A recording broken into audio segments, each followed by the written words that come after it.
رسول پاک صلی اللہ علیہ وآلہ وسلم کے پاس مدینہ منورہ میں ایک خبر آتی ہے جو چونکا دیتی ہے۔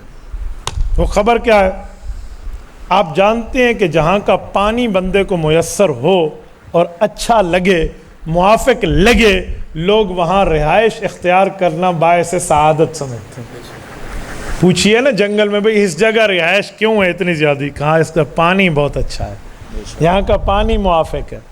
چلو اور چھوڑیں، اس کی عام مثال لیں، بوادن غیر ذی زر، قرآن کہتا ہے کہ مکہ مکرمہ میں کوئی چیز نہیں اگتی، تو بھائی نہیں اگتی تو ادھر مجمع آیا کیوں ہے؟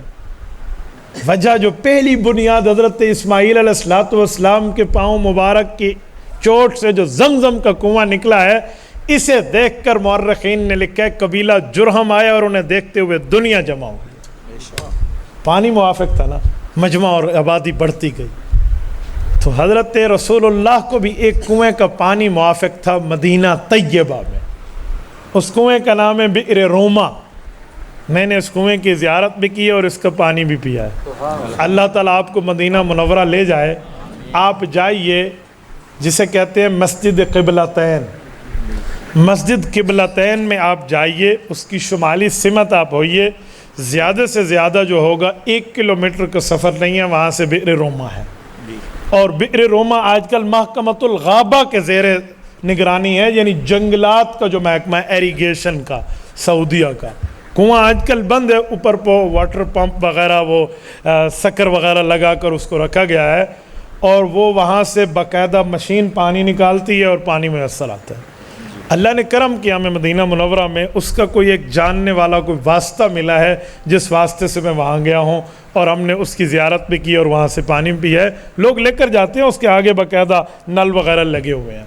یہ بئر روما کا کنواں بہت زبردست کنواں ہے، اور اس پر ایک مزے کی بات آپ کو سناؤں، جو اس پر موٹر واٹر پمپ لگا ہے نا، اس باغ کا باقاعدہ وابڈا ان سے، جو ان کا وابڈا ہے نا، وہ بل لیتا ہے، جو اس کے اوپر وہ لگی ہوئے نا واٹر پمپ سرکاری طور پہ، اور وہ بل جو ہے نا بجلی کا، وہ حضرت عثمان غنی رضی اللہ کے نام سے رجسٹرڈ ہے آج بھی، وہ اسی ترتیب پہ وہ بل غربا کے لیے جمع ہے، اور وہاں سے پوری ترتیب ہے ان کی۔ یہ وہ کنواں ہے جس کنویں کا پانی اللہ کے رسول کو خوشگوار ہونے کے ناطے بہت پسند تھا، لیکن ملکیت ایک یہودی کی ہے۔ اور جب اس تک یہ خبر پہنچے کہ دنیا پانی لے کر جاتی ہے نا، اس کی زمین میں آتا ہے، اسے نہیں پتا کہ اس کی اتنا ہے کنویں کی اہمیت مسلمانوں کے یہاں بڑھ گئی ہے کہ مسلمانوں کے نبی بھی یہاں سے پانی، جیسے دنیا لے جاتے ہیں وہاں سارے پانی پیتے ہیں۔ تو اس نے اعلان کر دیا جی یہ ہے جی وہ ہے، اب میں پیسوں سے پانی ادھر سے سمجھے۔ تو اللہ کے رسول کو یہ بتایا گیا کہ بئر روما کا معاملہ یہ ہو گیا، آج کل پانی لینے میں مشکلات آ گئی ہیں۔ اس تک یہ بات پتہ چل گیا، آج تک دنیا پیتی تھی، اس کی زمین میں آتا تھا، اسے پتہ ہی نہیں، اب اس کو یہ خبر پتہ چلے تو اس نے ڈرامے کرنا شروع کر دیا۔ تو حضور پاک علیہ الصلوۃ والسلام کی اس بات پر جبرائیل امین آئے ہیں اور آ کر اللہ کے رسول کو یہ خوشخبری دی ہے کہ آپ اعلان کر دیں کہ جو مسلمان اس کنویں کو خرید کے مسلمانوں پر وقف کرے گا، حضور پاک صلی اللہ علیہ وسلم اس کے لیے جنت میں ایک گھر کی ضمانت دیتے ہیں۔ سبحان اللہ۔ اللہ کے رسول نے کھڑے ہو کر اعلان فرما دیا ہے، اور حضرت عثمان غنی، یا رسول اللہ یہ بشارت میرے لیے بھی ہوگی کہ اگر میں جاؤں؟ کہا جی ہاں۔ حضرت عثمان چلے گئے یہاں کنواں لینے۔ اس نے دیکھا کہ مدینہ منورہ کا اتنا بڑا بزنس مین آدمی، جس کے ہاں آنے جانے میں اونٹوں کے لدے ہوئے لشکر ہوتے ہیں، یہ کنواں لینے میرے پاس آیا، کوئی وجہ ہوگی۔ اس نے بھاؤ نرخ بھاؤ چڑھاؤ کے چکر میں نا اس نے ریٹ بڑھانے شروع کر دی کہ جی میں بیچتا نہیں ہوں، میں یہ نہیں کرتا۔ حضرت عثمان نے اسے کہا یار بات سن، آج تک دنیا یہاں سے پانی پی رہی ہے، تو کہتے یہ وہ، ذرا تو اس کی قیمت لگا، اگر بیچنا پڑے کتنے کا بیچے گا بتا۔ یوں اسے کھلی آفر دی نا، تو اس کے دل میں کوئی پیسوں کے لالچ آ گیا، تو اس نے ایک بات سوچی، اب نفرت بھی ہے مسلمانوں سے، اور ادھر سے پیسوں کی آفر بھی کھلی کھلی آ گئی ہے، تو کہنے لگا اچھا ایسا ہے کہ میں آدھا کنواں بیچتا ہوں، آدھا نہیں بیچتا۔ حضرت عثمان اس کی چال سمجھنے کی کوشش کرتے ہوئے پوچھنے لگے آدھا کیوں بیچتے ہیں؟ اور آدھا بیچنے کا مطلب کہ ہم دیوار ڈالیں گے درمیان میں؟ انہوں نے کہا نہیں، آدھا بیچتا ہوں، ایک دن میں کماؤں گا، ایک دن تو کمانا۔ اس نے سمجھا یہ اتنے پیسے اسی لیے مجھے دے رہا ہے کہ یہ کمائے گا یہاں سے، یہاں پہ ٹکٹ لگائے بھائی اتنے پیسوں کا ایک ڈول دوں گا اور اتنے پیسوں کا ایک گلاس دوں گا۔ حضرت عثمان غنی پہ جب بات آشکارا ہوئی ہے تو کہا اچھا ہاں یار مجھے بھی تو ظاہری بات ہے اب کمانا ہی تو ہے نا۔ انہوں نے کہا آپ نے کمانا ہے اور حضرت عثمان نے بھی تو کمانا ہے نا، لینا بدلہ اللہ سے ہے۔ کہا آدھا بک گیا، کہا جی آدھا بک گیا، کتنے پیسے؟ جی یہ لے۔ یقین مانے تاریخ میں یہ دو موقع ایسے ہیں جہاں کسی ایک مسلمان نے ایک بے ایمان سے معاہدہ کیا ہے اور پیسوں پہ کیا ہے، اور اس نے لالچ میں جو مانگا ہے مسلمان نے اس کے منہ میں اس کو وہی پیسے دیے ہیں، اور تاریخ گواہ ہے کہ یہ دو سودے بڑے کامیاب رہے ہیں۔ سبحان اللہ۔ نمبر ایک، حضرت ابوبکر صدیق نے جب حضرت بلال کو خریدا تھا۔ سبحان اللہ۔ نمبر دو، جب حضرت عثمان نے بئر روما خریدا ہے رضی اللہ عنہ۔ نستورہ جو غلام تھا نا حضرت ابوبکر صدیق کا، بڑا موٹا تازہ، اس کی طاقت کے بڑے چرچے تھے کہ جو 10 غلام ایک جگہ کام نہیں کر سکتے نستورہ اکیلا کر سکتا ہے۔ یہ حضرت ابوبکر کا غلام تھا۔ حضرت صدیق اکبر کئی بار اسے دعوت دین دے چکے تھے کہ کلمہ پڑھ لے، کلمہ پڑھ لے۔ وہ کہتا تھا غلام میں آپ کا ہوں، تنخواہ کاٹ لو آپ کی مرضی ہے، بابا کلمہ ملمہ نہیں پڑھتا، میں نہیں پڑھتا۔ حضرت ابوبکر صدیق کے دل میں یہ بات کلک اور افسوس کے طور پہ تھی کہ یار اس کی آخرت برباد ہو جائے گی، یہ جہنم سے بچ کے جنت والا تو نہ بن سکا۔ جب احد احد کی صدائیں ابوبکر کے کان کو چیرتی ہوئی دل تک آتی تھی نا حضرت بلال کی مظلومانہ آواز، وہ ایک توحید کا نغمہ مستانہ جو ہوتا تھا، تو حضرت ابوبکر نے حضور پاک کی اجازت سے جا کر یہ غلام خریدنے کے لیے اس امیہ بن خلف سے بات شروع کی۔ امیہ بتا پیسے کیا لے گا؟ اس نے کہا ابوبکر ریشم کا کاروبار کرنے والا ہے، تو کیا کرتا ہے اس غلام کو لے کر؟ کہا چھوڑ یار، یہ بتا تجھے چاہیے کیا اگر یہ بیچنا پڑے؟ اس نے جب دیکھا نا ابوبکر کا اصرار بڑھ رہا ہے تو اس نے کہا اتنے اوقیہ چاندی، اتنے دینار اور 7 نستورہ غلام بھی مجھے دینا پڑے گا۔ بیک جنبش قلم جسے کہتے ہیں نا کہ ایک ہی قلم پہ بات پوری کرنا۔ ابوبکر صدیق رضی اللہ عنہ نے یوں ہاتھ بڑھایا، کہا یار مجھ سے طے کر، بسم اللہ طے کر لو، یہ تینوں چیزیں میں تجھے دینے کے لیے تیار ہوں، اتنے اوقیہ چاندی بھی، اتنے دینار بھی اور نستورہ غلام بھی، میرے ساتھ طے کر لے، مجھے بلال دے دے۔ سبحان اللہ۔ سبحان اللہ۔ شروع میں وہ کہتے ہیں یار تجھے کیا ہو گیا ہے، بات سچ کر، اسے یقین نہیں آ رہا نستورہ مجھے ملے گا جو اکیلا 10 غلاموں کا کام کر جائے، اور ابوبکر کی نظر کہاں ہے نا، کہا جی دوں گا، کہا جی ٹھیک ہے۔ 2 گواہ قائم ہوئے اور صدیق اکبر بھاگم بھاگ گھر گئے ہیں، نستورہ ادھر آ جائے، یہ فلاں چیز اٹھا دو، یہ مجھے پوری مال ملبہ اکٹھا کیا اور امیہ کو آ کر دیا اور نستورہ حوالے کیا، اور بلال رضی اللہ عنہ کو لے کر چلے ہیں۔ رضی اللہ تعالی۔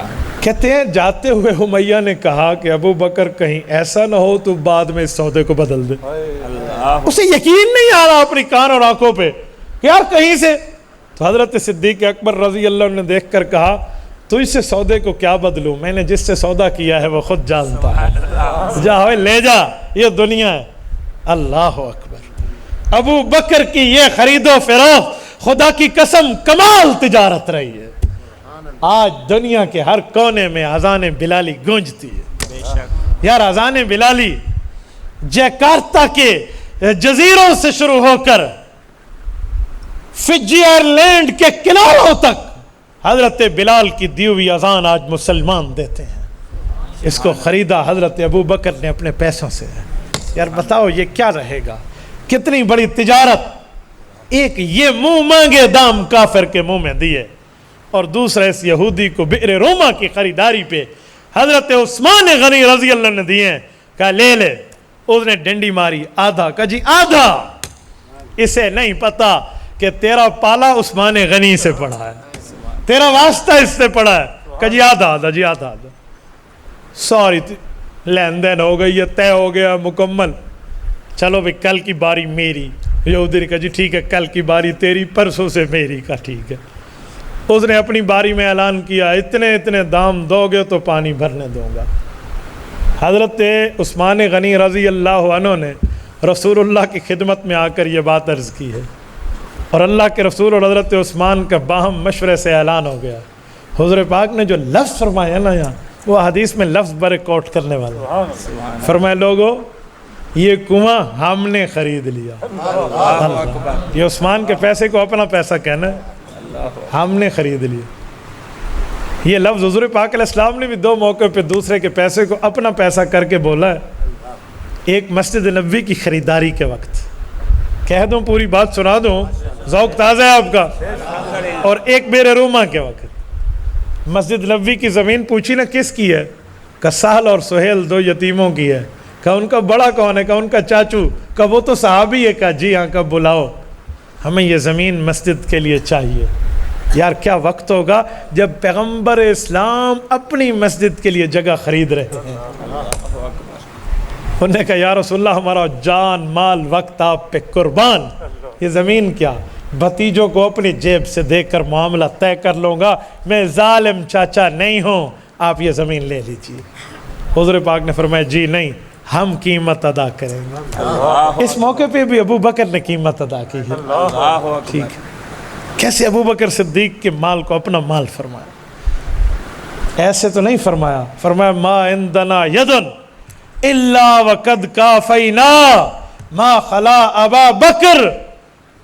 لوگو جس نے بھی ہم پہ احسان کیا میں نے اس کا بدلہ چکا دیا۔ ایک ابو بکر ہے جس کا بدلہ قیامت میں اللہ سے لے کر دوں گا۔ یہ ابو بکر کے لیے اعزاز بہت بڑا ہے۔ اور یہی حضرت عثمان کے پیغام ہے، کہا لوگوں ہم نے بئر روما خرید لیا ہے، جس کو چاہیے ہو کل ہماری باری ہے، فی سبیل اللہ پانی لے جائے۔ سبحان اللہ۔ یہودی کے وہم و گمان میں بھی نہیں تھا، سارا دن درہم اور دینار کے بانٹتا اور حساب کرتے ہوئے، پیسے جمع کرتے ہوئے پانی بیچتا رہا۔ جب اگلا دن ہوا اس نے سوچا کہ اگر میں نے 2 درہم کا ایک ڈول دیا ہے تو ابو عثمان تو 3 درہم کا دے گا، تو کل میں 4 کا اعلان کروں گا۔ وہ ساری رات یہ کاؤنٹنگ، گویا میں کہتا ہوں پوری رات کیلکولیٹر چاہ کے سوتا رہا اسے، کل میں کیا کروں گا، میں کیلکولیٹ ہی کرتا رہوں۔ اگلے دن پھر چشم فلک نے وہ منظر بھی دیکھا جب حضرت عثمان آئے ہیں اور فرمایا لوگوں آج کے دن مسلمانوں کی باری ہے، ہم بھی تجارت کر رہے ہیں، ہمارے ڈول کا رقم اور پیسہ طے ہو چکا ہے، اور وہ بھی ہمیں ملے گا، وہ دے گا اللہ کی ذات ہمیں دے گی، آپ کے اوپر فی سبیل اللہ پیسہ قربان، یہ پانی جتنا بھر کے لے جاؤ لے جاؤ، آج بھی پی لو کل کا بھر کے بھی لے جاؤ۔ سبحان اللہ۔ سبحان اللہ۔ خوشگوار کنواں ہے مدینہ منورہ کا جس پر اہل مدینہ کی توجہ ہے، اور یہ واحد کنواں تھا جس کو حضور پاک نے کتنا پسند کیا۔ مسلمانوں نے اس دن کا بھی لیا، اگلے دن کا بھی لے گئے۔ اب جب باری یہودی کی آئی، کون لینے آتا اس سے؟ اور صرف مسلمانوں پہ نہیں، اہل مدینہ پہ مفت کیا تھا، کوئی مسلم غیر مسلم، کوئی اپنا غیر، جو لینا چاہے دے دو۔ سبحان اللہ۔ دنیا کی کیا چیز ہے؟ اور یہ خدائی صفت ہے۔ حدیث پاک میں ہے لو کانت الدنیا عند اللہ جناح بعوضہ ما سقا منہا شربت کافر۔ کہا اللہ کے سامنے دنیا کی قیمت مچھر کے پر کے برابر ہوتی تو ایک کافر کو پانی کا گھونٹ نہ ملتا۔ دنیا میں کیا چیز، ذاتیات کے معاملے پہ کیا لینا دینا، اصل تو نظریات اور اعتقادات ہوتے ہیں۔